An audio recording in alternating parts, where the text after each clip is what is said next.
How long have you been 17? I am a vampire, and you are mortal.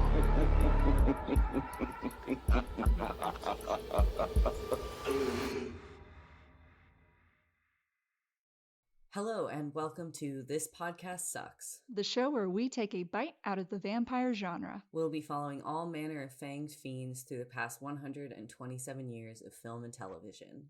From Nosferatu to Twilight, I'm your host, Tara. And I'm your host, Elliot. So, Elliot, we're finally not watching a Dracula movie. I know, I was so excited. In my notes, the first thing at the top of the page was, not Dracula! No, very much not Dracula. It is Carl Theodor Dreyer's, maybe not saying that right, but Dreyer's? Carl Theodor Dreyer's 1932 Vampyr. So, Elliot, had you heard or seen this movie before? I think I had maybe seen that cover image of I can't remember what because there's Giselle and one of the sisters kind of slumped over on the bench with the scythe, the shadow of the scythe above her. I think I had seen that image before, or maybe heard the title, but I didn't really have any prior knowledge of this film. Yes, so I had heard of it, I don't know, kind of, it had been in my brain, I guess, for a while now, but it's just one of those movies I'd never seen. I knew it was kind of a well-regarded art house international film, and that the director himself was very famous, and I had always seen that image cover of the man with the scythe. And I also knew it had a Criterion release, so I was like, "Oh, okay, maybe prestige-y there." But yeah, this was my first time seeing it. So, what was your initial impression? Yeah, my initial impression. Well, one thing that I found interesting was how quiet it was, because it almost felt like a silent film. And Yes. I'm assuming that you're going to bring this up, but in terms of the restoration of this film and kind of the history of its preservation, so it's possible that it used to have more talking in it. But that was one thing that struck me. And the other thing that kind of stood out to me just right at first was that kind of 1930s pacing. Yeah. Yeah. So it's a little slow. They just had different, like narrative flow was just different back then. It was very, very different. Also a very different style to the past two films we watched, which were the Hollywood produced Draculas. I think watching this movie, you could definitely go, okay, we're back in Europe now. So, well, I'm glad you brought up the point about it seeming like a silent film and how there's very little dialogue, because that will bring us to some very interesting points about the film's kind of production history, which I'm happy to get into right now. Yes, please do. Okay, so the film was directed by Carl Theodor Dreyer, and the screenplay was written by Christian Jewell and Dreyer, and it's based on In a Glass Darkly by Sheridan Le Fanu. And here are just some of the original titles of the movie while it was being screened in various countries. Destiny, Shadows of Hell, Not Against the Flesh, Castle of Doom, and The Strange Adventure of David Gray. which is your personal favorite? Shadows of Hell, that sounds pretty hardcore, but Not Against the Flesh, that's different. I like that. That's what I was going to say, is that Not Against the Flesh has a sort of kind of ambiguity or weirdness to it, of like, I really don't know what this film is about based on that. So I also like that. Yeah, it's like horror film or softcore erotic thriller from the 90s. We don't know. Wow, yeah, you're so right. Those really are the two options. Yeah, the only two options. Okay, so getting into the cast, this is kind of what I found to be the most interesting. So the main actor who plays Alan Gray, he is credited in the film as Julian West, but his real name was Nicholas de Gunsberg, and he funded the entire movie because the film was made outside of the studio system. And he was a French born magazine editor and socialite.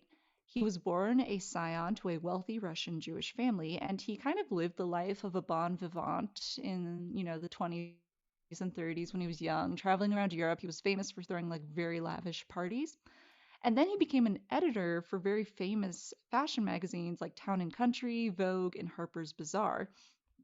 And he he admitted that office life had its drawbacks. I have this quote here where he said, "I want to be in fashion, so I have to work with women, and that's that." And Oh my he's god. I know, and then he said, "But it all comes down to the weekly paycheck, isn't it?" So yeah, one, sexist, two, were you cut off? Maybe, I guess, if you spent all your money. But he was an editor for these magazines, and here's like he was apparently a very famous kind of, I guess, figure for up and coming fashion designers, like a mentor. He was a mentor for Bill Blass, Oscar de la Renta, and Calvin Klein. Oh my god. Wow. Yeah. Yeah, I had no idea he was not an actor. He was a person who was born into wealth and built a name for himself, working in these fashion magazines and becoming this very big mentor figure, well-respected kind of figure. And he was gay and had two long-term partners. Their names were Eric Rhodes and Paul Sherman. Mhm. And apparently, Dreer scholars Jean and Dale D. Drum have observed that the Baron was by no means a talented player, but Dreer directed him to move through the scenes as though he were in a dream, with very little expression on his face and with all motions slowed down and muffled.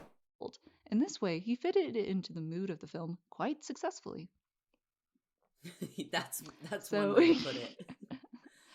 yeah, so that's kind of everything about this lead actor, which I found very interesting because yeah, I don't know. I thought there was something kind of different about him when I was watching the movie. I don't know if it was like, I mean, because he was like, he has like a younger kind of face, Yes. like a cute sort of baby face, and I was just thinking like, this is almost a face that kind of knows what texting is. Oh my god.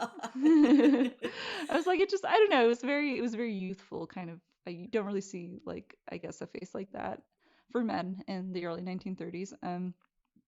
But yes, so most of the cast were not professional actors, aside from a few, one of which being Maurice Schutz as the Lord of the Manor. And so, getting into the production of the film, this was Dreer's first sound film, and it was made outside of the studio system because plans for another film that he was going to make after The Passion of Joan of Arc had fallen through. So, sound production was not quite there yet in France. So he went to England to study it.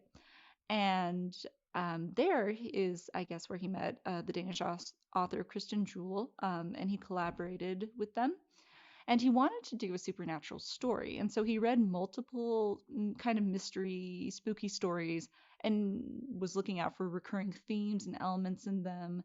And he said, we can jolly well make this stuff too. So I love also that. at the also at the time, the 1927 play version of Dracula was very popular. Hmm. And so Dreer decided to do a vampire story, which he considered, and I quote, fashionable at the time. So good to know there's always been like, are vampires marketable? Make a movie of it. So it's they're always coming in vogue. So Vampyr is based on two stories from In a Glass Darkly. Carmilla, hello, the Nice. very famous vampire story between two women that's queer coded. I haven't Hmm. read the book, so I don't know how overtly it is, but it is. I haven't Um, either. but it predates the Bram Stoker's Dracula Hmm. novel, and the relationship between the female vampire and the female human is often considered to be a lesbian one. And the other story is The Room and the Dragon Volant, which I have not read or ever heard of. So the film was independently financed by Nicholas de Gunsberg in exchange for starring. He basically said, I'll finance the film because I always wanted to be an actor. My parents said no, so this is my chance. So it was filmed on location in Cortempier, France. I'm not sure if I'm pronouncing that correctly. And it was filmed between 1930 and 1931. So this is where we get into like how the interesting nature of the film in relation to dialogue, sound, language, all of that. Hmm. So the film was filmed with in three languages. And so these languages were French, German, and English. And for the scenes with dialogue, the actors mouthed their lines in French or German or English, so their Hmm. lip movements would correspond to the voices that were going to be recorded in post production. As far as we know, there's no record of the English version being completed. Hmm. Um, yeah, so um, the actors, most of the actors didn't dub their own voices, and the only voices of the actors that are in their own film are of Schmitz and Gunsberg. Hmm. So Dreer originally was going to film Vampyr in what he described as a quote heavy style, but changed direction after cinematographer Matei showed him one shot that came kind of fuzzy and blurred. So this washed out look was an effect that Dreer really liked, and he had Matei shoot the film through a piece of gauze that was held 3 feet away from the camera to recreate this look, Yeah, which which is a is very, very cool technique. mm-hmm, It's the kind of thing that we still do today, but just with slightly different technology, where mm-hmm, I think a lot of times people would think that something like a soft focus would be mm-hmm, done in post production, you know, that you would do filters or whatever it is. And like that's, you can do that. But now we also have physical filters that you screw onto the front of a lens. So they make mm-hmm. like soft focus filters. So, you know, it's Yeah. just like a little, it just looks like a little pane of glass that you Mm-hmm, just screw onto the very front of the lens, and then you just shoot, and then you know your effect is done in camera. And mm-hmm, generally we prefer to do things in camera, or I mean that's fading every year, that's fading away, but um, I think that trying to do as much as you can in camera, trying to do as much as you can practically, um, is generally like a worthwhile pursuit for a film. And so, oh, mm-hmm, and so when I say in camera, it's kind of exactly what it sounds like, something that an effect that is created during production, during shooting, rather than in post production. So it's something that happens mm-hmm, like while the filming is like while the camera is literally filming. So, you mm-hmm. know, it doesn't, so all of those things will kind of be in place once you get to the post production and the editing. Interesting. Yeah, the only other older technique I could think of in terms of affecting the lens of the camera is like putting Vaseline over it to give the kind of, I guess, dreamy soft focus look Mm-hmm. that you can see sometimes.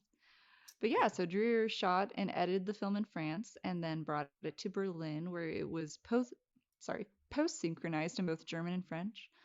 Dreyer did the audio work at Universum Film AG as they had the best sound equipment available to him at the time.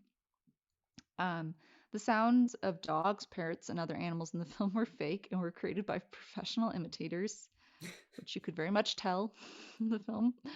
Yes, I would agree Wolfgang with that. Wolfgang Zeller composed the film's score and worked with Dreyer to develop the music. So, the film premiered in Berlin on May 6, 1932. At this premiere, the audience booed the film, which led to Dreyer cutting several scenes out of the film after the first showing.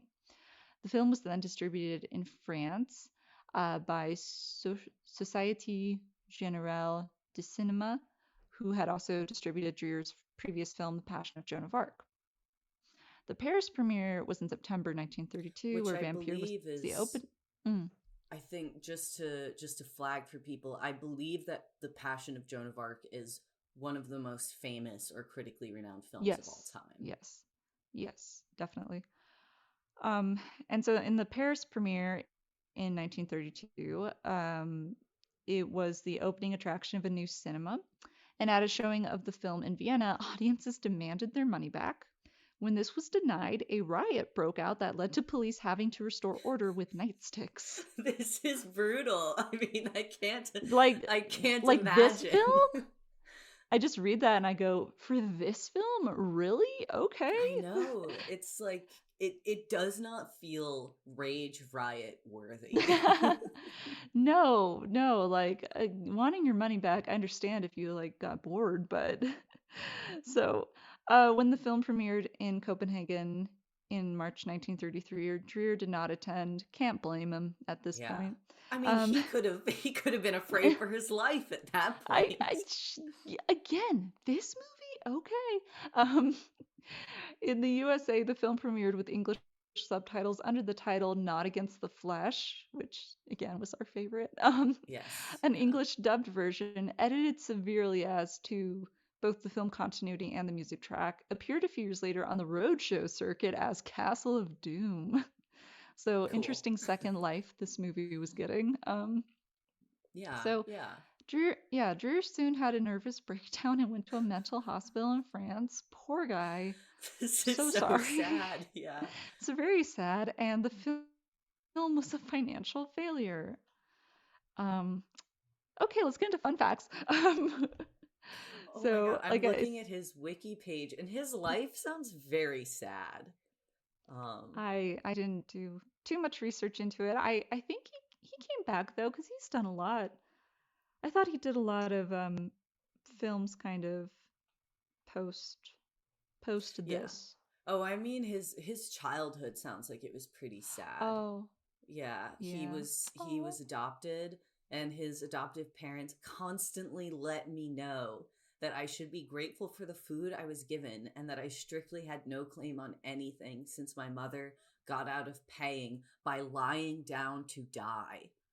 Um Oh my God. yeah, so this guy led a really tough life, it sounds like, and Mm, went through some real like emotional kind of trials, um, mm. which like maybe is why part of why he was drawn to like some of the material that he was drawn to. You Yeah. know, like it's but anyway, I just saw that and was like, Jesus, just really like taking hits since Mm. childhood. I'm so sorry, Carl. Yes, we love you, Carl. We Um, love you, Carl. You made Passion of Joan of Arc. Like yeah. that's considered one of the greatest films of all time. Oh my goodness. So, fun facts. Let's see. Like I said, most of the cast were not professional actors, and this is kind of the main one that I thought um was kind of adorable, I guess. So let me see here. I had it. It's up under the casting list, but let me see. Um, okay, so I'm probably going to mispronounce his name. Jan Onim, Onimoko? Jan Here, Onimoko. yeah. Um, he played the village doctor. And so apparently he was found late one night on a metro train in Paris. He was not a professional actor. And when approached to act in the film, he stared blankly and did not reply.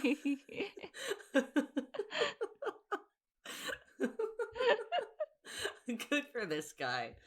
Um, That's just so adorable to me. Just like yes, this guy just yes. thought he was taking a train and he was offered to be in a movie.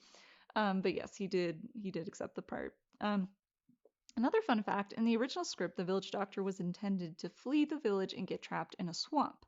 On looking for a suitable mire, the crew found a mill where they saw white shadows around the windows and doors. After seeing this place, they changed the film's ending to take place at this mill where the doctor dies by suffocating under the milled plaster. Okay, so there are two things that interest me about this. And so when I watched it, I thought that it was flour that he was being Same. like drowned or suffocated in. And then the second thing about that is that Well, I totally understand why they chose this location. I mentioned a few times in my notes that I think that the castle with the white plaster is a really lovely set, and it makes this really interesting contrast to the manor and the wallpaper and the kind of like lavish wood Mhm. of the manor. I think that drowning in a swamp is way creepier than being suffocated by flour. Um, that's Yeah, just a it was personal. when it started happening, I was just kind of like, oh, okay. What oh, all right. Guess we're getting suffocated by flour now. That would take So so long for you to get crushed by flour. Just like, I feel like that would take yeah. like an hour for enough flour to like fully Yeah, cover his yeah. head. It's the last 5 minutes. We gotta wrap it up. But yeah, the mire I think makes more sense, especially given how much significance is kind of placed around this pond throughout the Hmm. movie. Like, why not have him drown in the recurring motif here? So, Drown in the um, recurring motif. I have a feeling that's a phrase we're going to use again in the future. yes, I hope so. So legacy. So modern reception for Vampyr has been much more positive. Todd Crystal of AllMovie gave the film 4.5 stars out of 5, saying that Vampyr isn't the easiest classic film to enjoy, even if you are a fan of 1930s horror movies. If you're patient with the slow pacing and ambiguous storyline of Vampyr, you'll find that this film offers many striking images, and that although Hmm. the film is not exciting in terms of pacing, it's a good choice if you want to see a film that establishes a compelling mood. Jay Hopperman of The Village Voice wrote that Vampyr is Dreyer's most radical film, maybe one of my dozen favorite movies by any director. Um, Anton Biddle of Channel 4 said that, in comparison to the silent film Nosferatu, stating that it is a lesser known but in many ways superior film, and that it is a triumph of the irrational. Dreer's eerie memento mori never allows either protagonist or viewer fully to wake up from its surreal nightmare. And in the early 2010s, the London edition of Time Out conducted a poll with several authors, directors, actors, and critics who have worked within the horror genre to vote for their top horror films. And Vampyr placed at number 50 on their top 100 list. Nice. I think that the comparison to Nosferatu is interesting because Mm-hmm. just rewinding a bit to some of the production information and Nicholas credited as Julian West, it actually reminds me a bit of the production of Nosferatu because the company that made Nosferatu, Prana Films, Mm-hmm. was like a passion project of a very wealthy occultist who also had kind of like an alter ego slash second name, kind of stage name. Yeah, yeah, that's a So good point. I didn't think of that. yeah, so it kind of reminds me of that in a way. I think that saying that this is better than Nosferatu is a really, really interesting claim. I would be interested, like, do you agree with that? Um, in the case of Nosferatu and Vampyr, I think they're two very different films going for Hmm. very different things. Aesthetically, I could see some similarities, but that could just be part of the general, more so silent techniques or aesthetics of silent film Hmm. or horror film. I find Nosferatu to be a lot more interesting of a film. Vampyr, I appreciate it like technically and aesthetically, Hmm. and definitely I think the thing I took away the most from it was the atmosphere Hmm. it created. I remember reading in my research that some critics kind of compare it more so to the surrealist films of like early Jean Cocteau or Louis Buñuel's Un Chien Andalou, which I Hmm. I would definitely agree with. I think it's much more of a surrealist silent film than it is a horror film. Hmm. It's more Um, vibes driven. yeah, it's very much a vibes driven movie to the point where I was getting a little confused at points, and I was like, "What?" But I'm that's glad kind to of the hear point. that. I agree that I think narratively, stylistically, this might be superior to Nosferatu. I think that that there's an ambition to this that is not the same as in Nosferatu. But at the same time, I think calling this film like technically superior is interesting because Nosferatu came out, I think, almost a decade, either a decade or 9 years prior to this. And so, as much as it sucks to say, like, there is an aspect of they did it first to Nosferatu. Um, because a lot of the techniques in Nosferatu, like the silhouettes, and some of the other, and some very, very early examples of stop motion, a lot of these techniques were like incredibly new at the time. So, in some ways, the technical complexity of Vampyr is owing to like the pioneering work that Nosferatu did. And so I think that in that way, it's kind of difficult for me to fully agree that this film is better than Nosferatu, but I do agree that there are aspects of this film that are more impressive, or more complex than Nosferatu. Okay, Elliot, should we get into the plot of Vampyr? Such that the plot is, yes, let's dive right in. All right. So, first, just going off, I don't know if you thought of this, but I thought the opening credits were very cool, kind of an interesting contrast to the opening credits for the Bela Lugosi Dracula, where we have like the very big cartoon cutout bat. Here we have these really kind of funky credits, which made me Mhm, reminded me of German expressionism a bit with the font. And mhm, then we have the opening kind of little preamble talking about how our main character, Alan Gray, is a young man who's a vampire enthusiast, and his mhm, reality between the supernatural and the real is becoming blurred, which, mhm. damn, they didn't have to call me out like that, but it's like, can we not be vampire enthusiasts who have our reality blurred? But They also emphasize that he is a wanderer, or a sort of mm, like a traveler who doesn't really have a stable home or hometown. yes, yes. And so he's kind of going to be sort of the audience surrogate. Um, but also, I just have to say, I love that when we first see him, he has like a really big butterfly net. Oh yeah, I remember being like, Yeah, interesting. it's, Then we never it's see like, is that that for again, I catching don't think. bats? Vampires? Yeah. Yeah.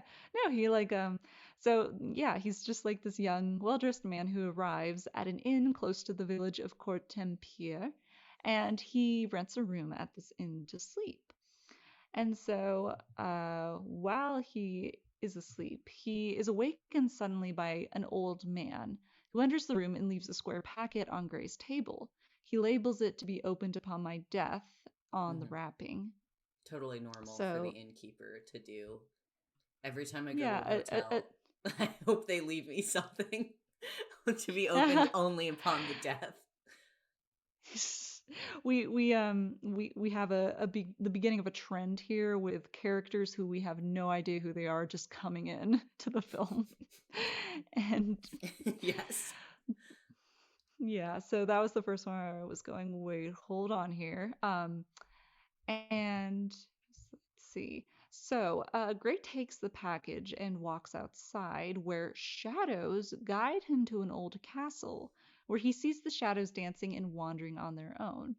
And I thought this technique was pretty neat with the shadows, and also Hmm. the fact that I found the camera movement to be very fluid and technically impressive here. There's a lot of like Yeah. kind of tracking shots, like even a whip pan. I think we got a whip pan one time. Um, I yeah, I think don't you know might if be you, right. Yeah. yeah, if you noticed that, but compared to something like Dracula, both versions, which were for the most part pretty stagey, um, this was an Yes. interesting Yeah. change of pace. It had really, I agree that there was like a lot of really good movement. And I also noticed the shadows, and shadows and silhouettes play a big role in like the mise en scène of the film.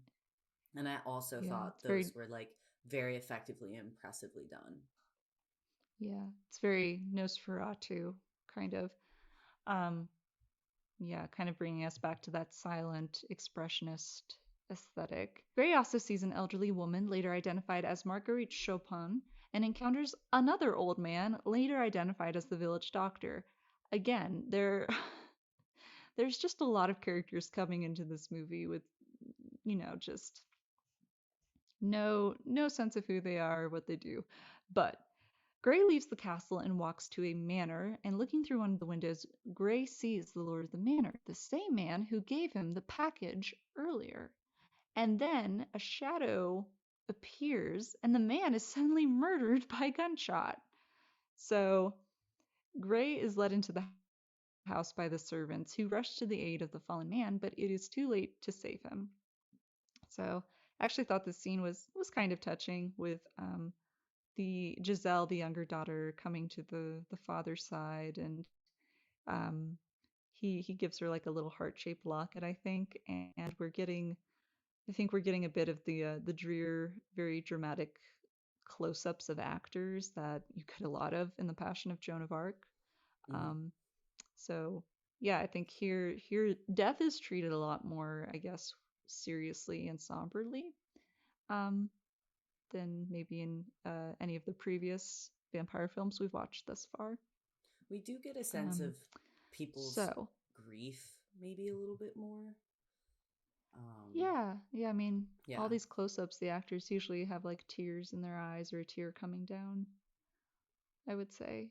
Mm-hmm. Um, I did find the murder a little, as emotional as people were, I found it a little silly that someone came out of literally nowhere and shot him with a shotgun for seemingly no reason. yeah, I did find it a little yeah, bit, yeah. yeah. Again, this movie isn't too concerned with logic. The servants, um, So yeah, Gray is led into the house by the servants, and he rushes to the aid of the fallen man. Too late to save him, he dies. And so the servants ask Gray to stay the night, because why not? And Giselle, the younger daughter of the Lord, takes Gray to the library and tells him that her sister Leon is gravely ill. Mm-hmm. And just then they see Leon walking outside.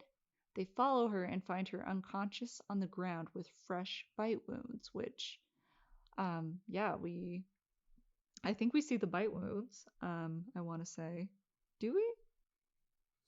I can't I don't know if we remember do. for sure. I Maybe. remember them being described. I don't know if I remember seeing them. Okay, I might be getting it conflated with the George Melford Dracula, but I Mm-hmm. thought the positioning of her outside on the log was very Mm-hmm. artistically framed.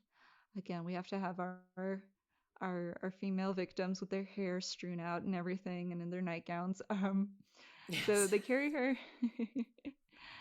So they carry her inside, and Gray remembers the parcel and opens it. Um, Inside, oh my god, this book. Yes. Okay, okay. So inside we have a book about the horrific demons called vampyrs who can force humans into submission. And Mm-hmm. by reading the book, Gray realizes that Leon is a victim of a vampire, or as I will just say for the rest of this podcast, vampire. Mm-hmm. Okay, Ellie, what were your thoughts on this book? Because I just got progressively more and more annoyed every time they cut to a page with information about the vampire. It's Because, like, why so watch a movie when you can just read about them? that's such an interesting perspective on it. I think this is a great thing to talk about for a few reasons. One is that Mm-hmm.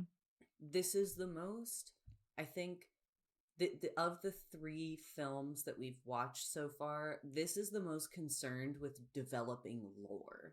Like, we get a lot of lore about vampires. Mm-hmm. Um, and the other thing that's perhaps a more positive reading is that this does feel very much like in the tradition of, it's so interesting how things change so much but also never really change, because it's such a hallmark of the horror genre that there's a monster and that people are like, well, we have to figure out how to kill the monster, so they go on this research journey and they like find Mm-hmm. ancient texts or like hunt down an expert or something, and then they use that knowledge to like vanquish the monster.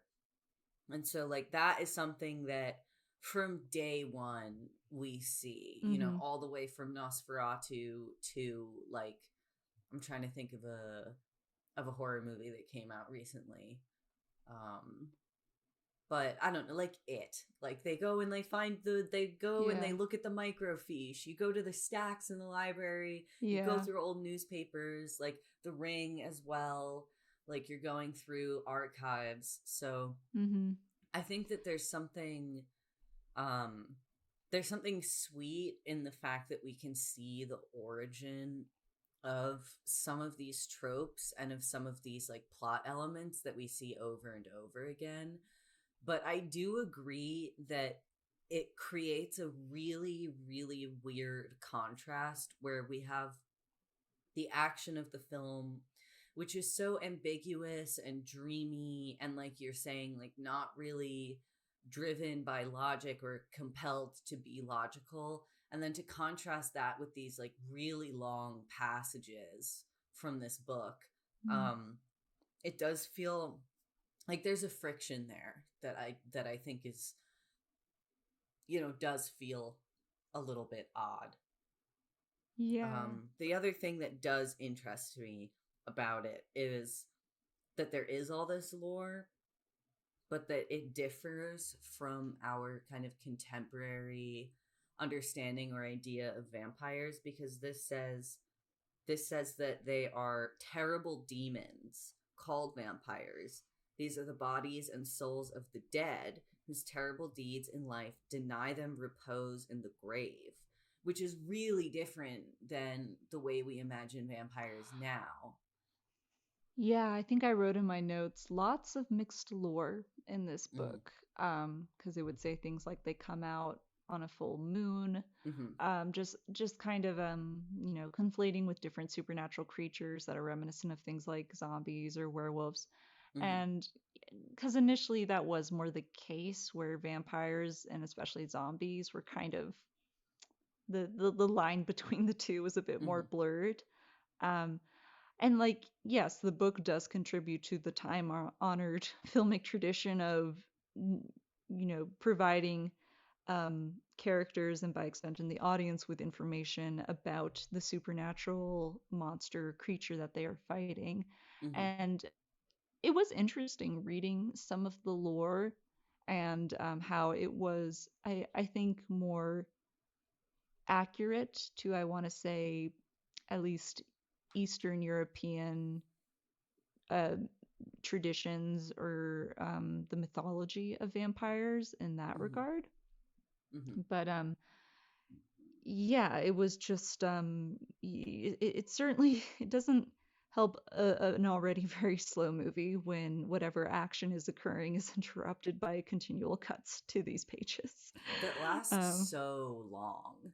that Um, lasts so they long. Like I really was like, I linger. could read. I've read it twice. Like, Yeah. um, yeah. So we have the book, and then the village doctor visits Leon at the manor, and Gray recognizes him as the old man he saw in the castle. So a lot of Gray just recognizing people in this movie. Yeah, he's like, "Oh, you were that creepy man who walked through a Yeah, room I was standing in." it's like, why not just have this be the first time he's introduced? Okay. So the doctor tells Gray that a blood transfusion is needed, and Gray agrees to donate his blood to save Leon. We're just gonna assume they have the same blood type. Um, Yes. Well, I also think that this moment is really interesting because it is mhm. the first time that we see blood willingly given. Mina slash Nina, Yes. they both sacrificed themselves for the Mhm. greater good of their towns or cities. In Nosferatu and in Lugosi's Dracula. But this is the first time that we've seen someone completely of their own volition give their blood to a vampire, which I found interesting. Yes, and in this very and in this medical kind of way. I remember there's a close up of like the needle and the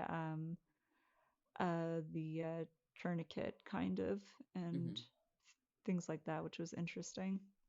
Mm-hmm. So, exhausted from blood loss, Gray falls asleep. And meanwhile, the oldest of the servants of the manor is reading the book and learns that a vampire can be defeated by driving an iron bar through its heart.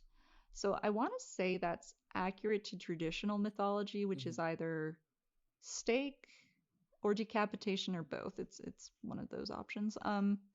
Yeah, the whole burning in the sunlight, I think that's a later addition. Yeah, I don't think it gets mentioned, but I think the interesting thing about the stake is that what is it that an iron stake was driven through her heart, nailing her horrid soul to Yeah. the earth, which I thought was an Yeah, interesting detail. right. Because in my head, whenever vampire staked, I always assumed, oh, okay, it's like for to go through the heart, but here it's Hmm. more of a sense of kind of keeping them in place. It's meant to do Yeah. that. So they can't get up Yes. and about. So Gray wakes up and, sensing danger, rushes to Leon's bedside, where he surprises the doctor as he is attempting to poison the girl. Which I remember in my notes I wrote, hilarious. You always want to make sure you have your vials labeled with a huge skull and crossbones on Yes. it. The doctor shows up with like With that, yes. here, take it. It promise it'll make you feel better. And also, I thought it was pretty cool when he has kind of this premonition and you see the skull and the skeleton holding the hand. I was like, woo, let's get Yeah. creepy. I Yay. liked that too. Yeah. For a second, I was like, oh my gosh, is that the vampire sick? But no, it wasn't. So the doctor flees, and Gray finds that Giselle, the younger sister, is gone. So Gray follows the doctor back to the castle. But before reaching it, he has, as per the summary here, an out of body experience and sees himself being dead and buried by Marguerite, Chopin, and the doctor, which, boy, was that not conveyed the first time I was watching it. I thought it was a Yeah. twist and he was dead. I also Because, absolutely thought he was dead. They put him in a coffin and buried him. yeah, because, well, suddenly it's just like the character's walking around and suddenly he's like see through in that old Yes. timey projection-y way. And it's just Hmm. like, wait, what is happening? Hmm. And he Um, gets up from his body. Like there's a moment where there's two yeah, of him on screen, like a more corporeal version and then a see-through version. right. And plot wise, I was quite lost, but I think this is considered to be the most famous sequence from the film. And I can see why. It's very Hmm. kind of creepy, haunting imagery. And I really liked the kind of point of view camera shots from inside the coffin, looking up at the sky and the cathedral while the coffin's being carried. I thought that was really good. Yeah, absolutely. I think the framing through that POV shot framed through the window in the coffin. There were a Mm-hmm. few shots throughout the film where there's like the frame within a frame, like when he's Mm-hmm. looking through that really like skinny rectangular window, or when they're Yeah. carrying the old man's body through the doorway into the study. There's like Mm-hmm. other doorways in the background. So there were a lot of moments of this like kind of layered framing that I thought were really beautiful and effective. Yeah, layered framing and also an interesting kind of use of levels, I think. You get a lot of high angle and low angle shots of like staircases and people talking up to people or down to people and things like that. Um, so Gray returns to his own body and sees the old servant heading to Marguerite Chopin's grave. They open the grave and find the old woman perfectly preserved, and then they hammer a large metal bar through her heart, killing her, which I believe in some screenings that had to be censored a little bit, or at the Interesting. very least, the version we're watching is a censored version of that, maybe. Is this our first film that uses the phrase true death?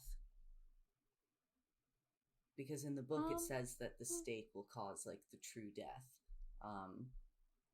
Which I think I just might be picking up possibly. on because of how often they say that in True Blood. A true death. That was an amazing bill. Thank you. I'm quite proud of my bill. Our listeners can be thoroughly annoyed by it for 2 hours when we review True Blood. What was I gonna say? Yes, possibly. I'm trying to think. Yeah, because in Nosferatu, it's sunlight. In both Draculas, it's the stake Hmm. off screen. Here is our first kind of on screen staking, I would say. Nice. But yeah, so the curse of the Vampyr is lifted, and Leon suddenly recovers in a very beautiful and ethereal way. She Hmm. says, I feel so strong. Hmm. So the ghost of the Lord of the Manor appears to the doctor, chasing him away from his house and killing the soldier who was helping him. Gray rescues Giselle, who had been, I guess, kidnapped by the doctor and was tied up. Remember the first time watching it, I was like, "Oh, damn, is she dead?" But she was so still. She was just She so was still, very and still. yeah, I was kind of like, "That's pretty. It's dark for 32." So the doctor hides in an old mill, but finds himself locked in a chamber where flour sacks are filled. Okay, Elliot, you were right. Aha! It was flour. Oh my gosh. So the old servant arrives and activates the mill's machinery, filling the chamber with flour and suffocating the doctor. Giselle Very and Gray slowly. cross Very a slowly. yeah, very slowly, very slowly. It looked very realistic too, so Hmm. the props to that actor. Um, Giselle and Gray cross a foggy river by boat and find themselves in a bright clearing, and the potential breeding pair can now go forth unfettered. The end. Yes. Yes. Well, okay, see, because that is interesting, because one of the things that I wanted to talk about is the ending. And so this is a Mm-hmm. very like a lot of the plot elements of this film are really unclear. A lot of things go unexplained. Um Mm-hmm. a lot of things are just kind of strange and don't really seem to connect to other events in the film. And Right. so I wonder if there is a reading of this film that they both died, and that brightly lit Oh. clearing that they go to is the afterlife, Oh, because they get in this boat and interesting. there's an old man in the Like boat the who river takes them, Styx. exactly, Yeah. like takes them across this Ah. foggy river. They're like in this mist where they can't see, and then they have to Mm-hmm. traverse a dark wood to get to this brightened clearing. I would argue that you could very easily read the film's ending as that the breeding pair does not make it. They don't survive. That's Um, kind of that's romantic in its way. So yeah, that's a really interesting theory. I like that a lot. Yeah, okay, so that was Carl Theodor Dreyer's Vampyr. Elliot, what do we think? um, yeah, I won't lie, this film is a little bit difficult to follow. There were times where I did have to go to the wiki page just to be like, Hmm. did I, like, what just happened? Who is that Yeah. man? But I think, Who are many men in this movie? yeah, I think for me, the big draw of this film is the surrealism. But for me, the big draw of this film is the fact that it is not a Dracula adaptation. And so it introduces new elements to the themes around vampires and vampirism. And it kind of explores new territory. Like one thing that I found really interesting was that this is our first example of a vampire that feels conflicted about their need to survive off of blood, because one of the Hmm. quotes in the book is, for the lust of the vampire is transmitted like a plague to its victim, who in turn finds itself torn between the thirst it feels for blood and a desperate repulsion towards this very craving. This is the Hmm. first time that we've had a vampire that feels any guilt or like identifies with the humanity of their victims in any significant way. And so I thought Yeah. that that was honestly like a pretty big innovation, considering how different that is from the Hmm. films that we've watched up to this point, where there's like no guilt, no remorse really at all. Yeah, they're just kind of one-dimensional monsters. I would agree that is a pretty big development, as explicitly stated by the text of this book. is that conveyed necessarily with the character it's herself? No. Didn't Yeah. really necessarily see any conflict there, but if the book says, then sure. But also, it's our first on-screen main vampire that's a woman. Yes. Yes. Girls can do it too. Yes, you know what? We had Dracula's silent three wives and Yeah. Ava almost turning and Lucy briefly turning, but it's like no, here this woman is the big bad. This female Yes. vampire here. What would it be? Girl Which boss, blood drink, girl soul, boss soul capturer. girl I don't boss know. slay, girl boss Yes. slay. Yes. Girl boss slay. Yeah. Which is great. And I guess I can kind of see where they were getting their inspiration from Carmilla, where it's a Hmm. female vampire preying on a a human female. Uh huh. Um, But they sadly, make no. them Sadly, sisters. no. Well, Oh, you the mean sister. Marguerite. Yeah, You mean yeah. Marguerite, who Marguerite. turned Leon. Yes, Leon. Yeah. Okay. Yeah. Sadly, no homoeroticism, but you know, Yeah. we'll get there. We'll There get was a little bit of there. bondage. um, we get a little bit of, because she's like all tied up, at one point. The Oh, older that's sister. true. Yeah, in a very uncomfortable position. Like that's why I was thinking like, oh, she's very still and the way her hands are tied. I'm like, is she dead? Hmm. But yeah, I think I wrote in my notes that a lot of the film in terms of atmosphere, and I think especially at the end where we see kind of the superimposition of the dead patriarch's head scaring the Hmm. doctor, a lot of this film kind of felt more like a ghost story than a Hmm. vampire story. Kind of curious what you think about that. Interesting. Yeah, I think that's a really interesting thing to raise because now that I think about it, a lot of the kind of weird visions that he has do have to do with ghosts who appear in the form of shadows. And you Mm-hmm. learn that, like, one of the things that vampires can do in this world is that they are able to, like, essentially enslave the ghosts of people who, died sinners. And not only Mm-hmm. that, but one of their main goals is to drive their living victims to suicide so that they have even Mm-hmm. more souls to command, because the idea that you couldn't go to heaven if you committed suicide was very, very much alive and well. Yes, absolutely. And that was an interesting addition in the book about the the fact that the vampire wouldn't even do I guess do the dirty work themselves or kill their Yeah, victims, but they would interesting. drive their victims to suicide. Maybe they just had that so the scene where she's trying to drink the poison and Gray stops her and Hmm. realizes the doctor's trying to poison her would make sense. So maybe it was just like the needs of the plot. So yeah, vampires try to make their victims suicidal, which Hmm.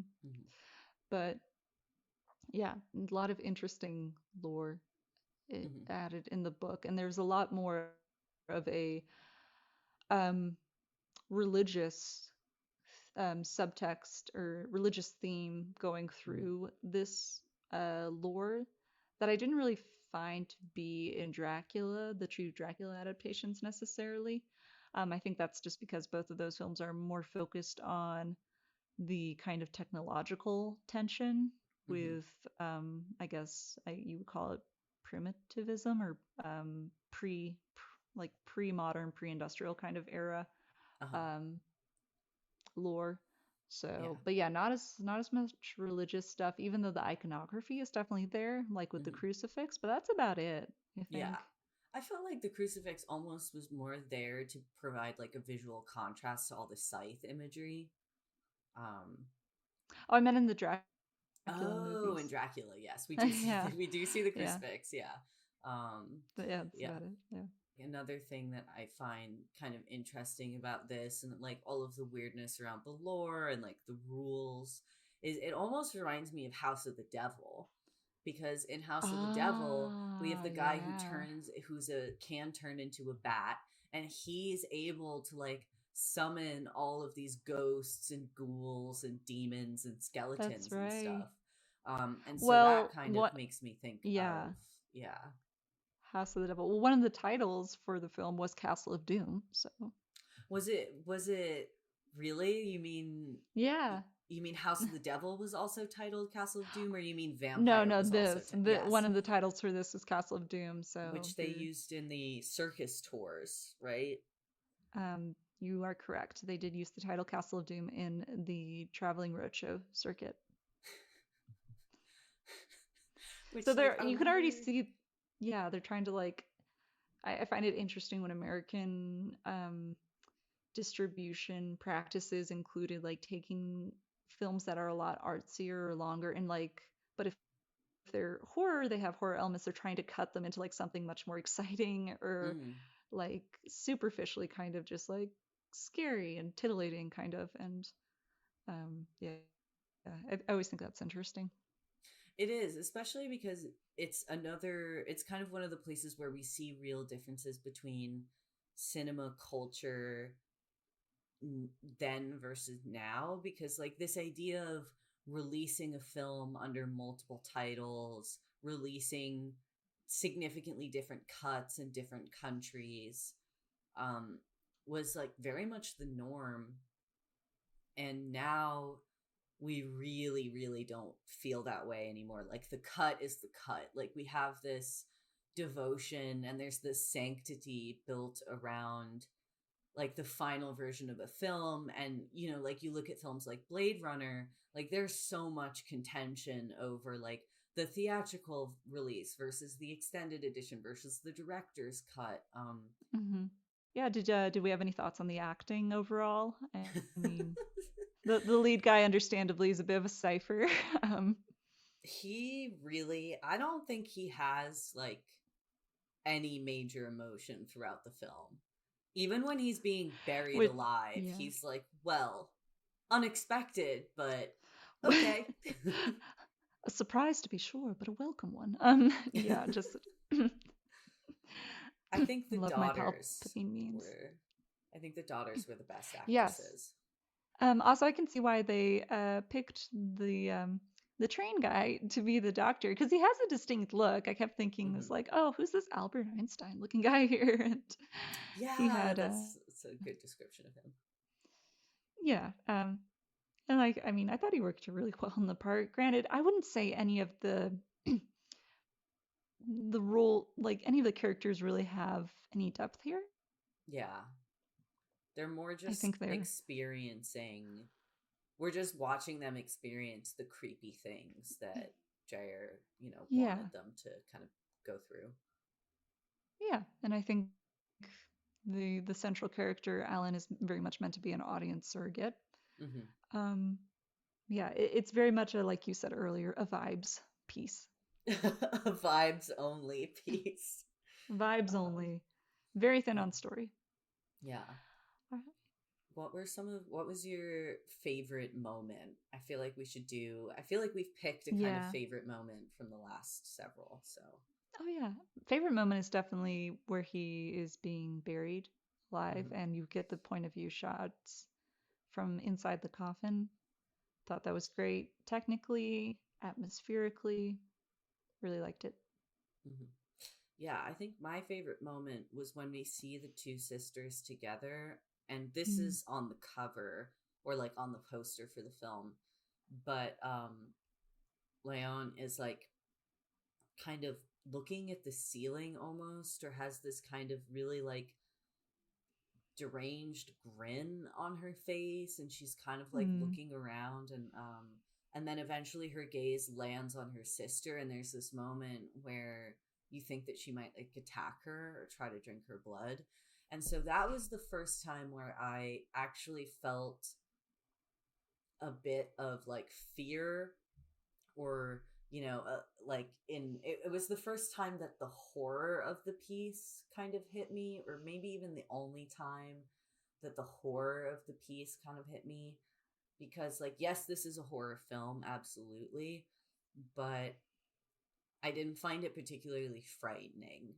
But that Hmm. moment there was like a little bit of like a little spike of fear where I was like, Yeah. ooh, what's she gonna do? um, Yeah.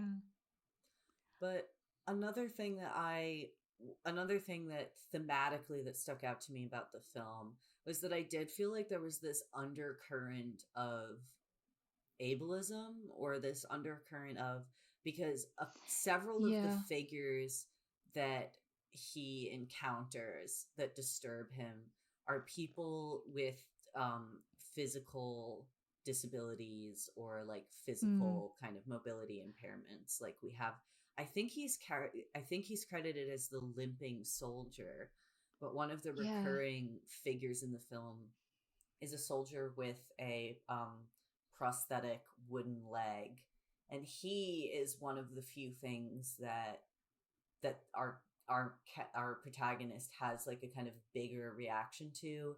And then I think the first character or person that he sees that kind of makes him think that there are people that he can't trust is a man who kind of stumbles out onto the stair landing, who appears to be blind. Um, Mm. and so I thought Yeah. that that was kind of part of this other kind of thing where like youth played an interesting role in the film. And it Yes. almost is like Mm. vampirism is like the enemy of youth, or like vice versa, where youth is kind of the enemy of the vampire in an interesting way. So I'm curious what you thought about like the role that youth and youthfulness and vitality Yeah. played in the film. I'm glad you brought that up because I definitely agree with your view on the ableism. And I was also going to say I felt like it was a bit ageist as well, Hmm. because I would all of agree. these characters that, at least initially in the beginning, he comes across and he kind of goes, whoa, are like old, very old, Just old like people. men. Yeah, like they're old men. It reminded me of this YouTuber I like, Kyle Calgren, and he has a video where he was talking about a horror film and he's like, okay, look, can we just stop like presenting elderly people as like scary? He's like, Yeah. don't we all want to live to this age? This is the win state. And Yes. Yeah, it's like It Follows, I think, is a film that does that pretty yeah, noticeably, myths because are Hereditary. yeah, Hereditary definitely, but in It Follows, several of the forms that the thing that follows takes are just old women. Like and Yeah. it's like, okay, I don't find an old woman to be inherently horrific. Yeah, like that's so commonly used as like not even just like an old woman, but like a nude old woman is considered just, Yeah. oh, the horror, which so much intersections of ageism and sexism there. But Hmm. yeah, I think there was definitely an ageist element along with the ableism element in the film, and very much how like the three kind of main characters that you want to see make it through and be okay are a young man and two young Hmm. women who are sisters. So I definitely agree with your opinion on that. Yeah, and I think the idea And of like the main vampire too, Marguerite, she's mhm, an elderly woman. yeah. Yes, the idea that youth poses a threat to a vampire is Hmm. interesting. Which Or it yeah. is so different to now, where Yes. vampirism is you want to be young and immortal and hot forever. Like Yeah. that's how you like vampirism is the way to youth now. Yes. It's Yeah, it's it's a total kind of reversal. You're completely right. yeah, which is interesting. Yeah, Um, because it's like in so many contemporary vampire things, like basically any time that there's a relationship between a human and a vampire, the major conflict of that relationship is that the human is like, turn me into a vampire so we can stay young and hot and in love forever. hmm. And then the vampire is always like, staying young and hot forever is like not what you think it is. Frankly, I'm jealous Right. that you can grow old and die. Yeah. Yeah. Yeah, there's a big push in a lot of those narratives to be like, no, aging's great and being a human's great, and it's like depends maybe. Um but yeah, it's a total reversal now. Yeah. All right, did we have any further thoughts on Vampire? I'm trying to think if there was anything else that I thought was like significant, or things that really stood out to me. Um, I mean, I guess just that this is I think our third film that almost didn't make it, that was almost just completely lost to Yes. time. Yes, because the restoration, I believe that's available now, or at least the one Criterion has, is Hmm. kind of a suturing of the French German, the French and Yes. German versions. Yeah. So it's a bit of a Frankenstein movie. Yeah, and so as we talked about last episode with George Melford's Dracula, like that was almost lost to time as well. Mm-hmm. And Nosferatu, Nosferatu. yeah, really just survived by a stroke of luck because that Mm-hmm. film was meant to be completely eradicated. Mm-hmm. Yeah, so I think that this is another film where we just want to acknowledge that we're really lucky to have this still, considering Yes. that we just almost lost it entirely. Especially considering how much grief it kind of put poor Carl through. Yeah, yeah, So, that yeah, it I'm glad has had it's a legacy. Yeah. it has a legacy and it's been critically reappraised, much like the Spanish language Dracula, and these films are finally getting their dues. Good. Yes. Yeah, it is. It's always sad when something like that happens, similar to Van Gogh, where he killed himself and like died, I think, having never really sold a painting and just thinking that he was a Yeah. failed artist. And much like that episode of Doctor Who, it is hard not to wonder sometimes, or not to wish sometimes, that you could go back and find those people and just be like, Yeah. beyond your lifetime, your work Mm. survives and is loved and appreciated. If not like some of the Yeah. most deeply famous paintings or whatever it is, Mm-hmm. of all time. So, you Mm-hmm. do kind of wish that you could like go to that mental institution, that psychiatric facility, and be like, Carl, like, it's It's gonna okay. be okay. Yeah, Yeah. people come to respect and understand what you were trying to do with Right. this film. Yeah. Yeah. Definitely. Yeah. Well, hopefully that's what we can contribute to a little bit here with this podcast, helping to Yes. promote that longevity. Yeah, we're carrying the torch. Or Doing it for you, perhaps Carl. the stake? Are we carrying Ah, the stake? But then we'd be killing the films. yeah. I mean, torches, that could also work if you want like an angry mob chasing the vampire. We Uh, are the angry mob chasing no. the vampire film through Oh my, history. no, we are. Oh my gosh, we are carrying the blood bag forward there. Yeah. Are we the fangbangers of the Yeah. podcasting world? Oh, 100%. Yes. All right. So since we've kind of addressed all of our thoughts and everything we wanted to talk about with Dreyer's Vampyr, that concludes our fourth episode. And so we decided that we kind of want to open the show up to some other films just so we can, maybe expand on the larger context of the film scene at the time, or kind of show more of our own interests as hosts. So we are going to start having a special episode, a host pick, every fifth episode. So next week, we are not doing a vampire film. Tara is picking our first special episode. And would you like to share what it's going to be? Yes. So for our first special episode, I would love to do Julia Ducournau's 2021 film Titan. Um, Nice, nice. yes, that is the one where she fucks the car. Um, Yes, yes. We are yes. jumping almost 100 years into the future when car fucking Yes. is Yeah. allowed. Let's show this film to the audiences that rioted and wanted their money back for Vampyr. I'm sure they would love it and receive it.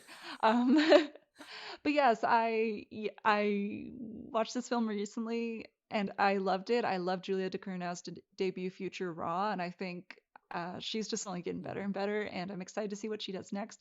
But this film was great, and also Julia Ducournau is technically only the second female director to have her film win the Palme d'Or. Hmm. And she's the first one technically to win it solo because Jane Campion tied with another director when she won for The Piano in, I want to say, 1992 or 93. So, Hmm. yeah, there's this film is unprecedented in some ways, certainly in content, I would say. But I think it's a movie you're really gonna love, Elliot. I'm very excited because I loved Raw. So, and I've heard a lot about this film from other people whose, film opinions I respect and value. So, I'm very excited to see it. And I'm really curious to see how we're able to connect it to the films that were kind of on the main timeline, because I'm sure that there will be interesting synergies and things to talk about there.